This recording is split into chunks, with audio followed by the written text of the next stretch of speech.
खूप आनंद झाला। मी जवळजवळ 15 वर्षापासून योगा करत आहे। फक्त गेल्या 5-6 महिने थोडं कमरेच्या त्रासमुळे मी योगा थोडा माझा कमी झाला। घरी पाहिजे तसं व्यवस्थित होत नाही। आम्ही गांधी गार्डनला डेली योगा करत असतो।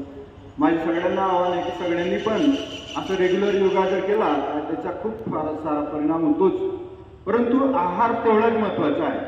तर इथे आपल्याला आहार आणि शरीर शुद्धीकरण या दोन गोष्टी खूप साऱ्या शिकायला भेटतात। योगाचा फायदा होणारच आहे, परंतु ह्या दोन गोष्टी जितक्या महत्त्वाच्या आहेत त्या खूप महत्त्वाच्या आपल्या ह्याच्यामध्ये। कारण आपल्या धर्मामध्ये सांगितलं की आहार विहार आचार विचार हे जे आपण ग्रहण करतो ते आपल्यासाठी खूप आवश्यक आहे। आपल्या जीवनामध्ये त्याचा खूप सारा परिणाम होत असतो। तर आहाराविषयी खूप सारा ज्ञान आपल्याला गुरुजींनी आज दिलेलं आहे। त्याचबरोबर हे ज्या चिकित्सा केल्या आपण वेगवेगळ्या, आतापर्यंत आम्ही जलनीती वगैरे केलेलं होतं। वमन वगैरेची मला खूप भीती वाटायची, म्हणून वमन मी पाहिजे तसं व्यवस्थित कधी करत नाही।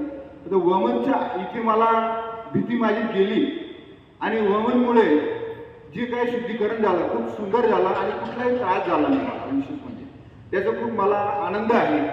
तर अशा ज्या आपण 5-6 महिन्यात किंवा वर्षभरात अशा ज्या चिकित्सा झाल्या तर खूप सुंदर असं शरीराला आपल्याला पोषक राहील। शरीरासाठी खूप शुद्धीकरणाची आवश्यकता आहे। कारण आता आपल्या मागच्या यांनी सांगितलं की आपण जरी ठरवलं तरी आपण 100% काही पथ्य पाळू शकणार, कारण आपल्या रुटीनमध्ये ते शक्य नाही। लग्न झालं किंवा काही कार्यक्रम झाला तर आपल्याला एक पदार्थ खावायला लागणार। गव्हाचं सांगितलं की गहू कमी खावा, पण तरी बऱ्याच वेळा आपल्याला ते खावं लागतंच, कारण आपलं ते रुटीन झालेलं आहे। हळूहळू प्रयत्न करूया की आपण ते रुटीनमधून भाकरी वगैरे बाजरी दादर ज्वारी वगैरे खाण्याचा प्रयत्न करूया।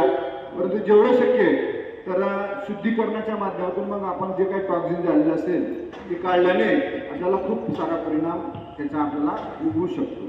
या पद्धतीने मी सांगण्याचा प्रयत्न केला। धन्यवाद। त्याचबरोबर अजय भाईंनी हा जो प्रोग्राम आणला आहे तर खरंच त्यांचा आपण धन्यवाद केलंच पाहिजे। आपण त्यांना संपर्क करू आणि धन्यवाद मेसेज त्यांना पाठवूया। धन्यवाद।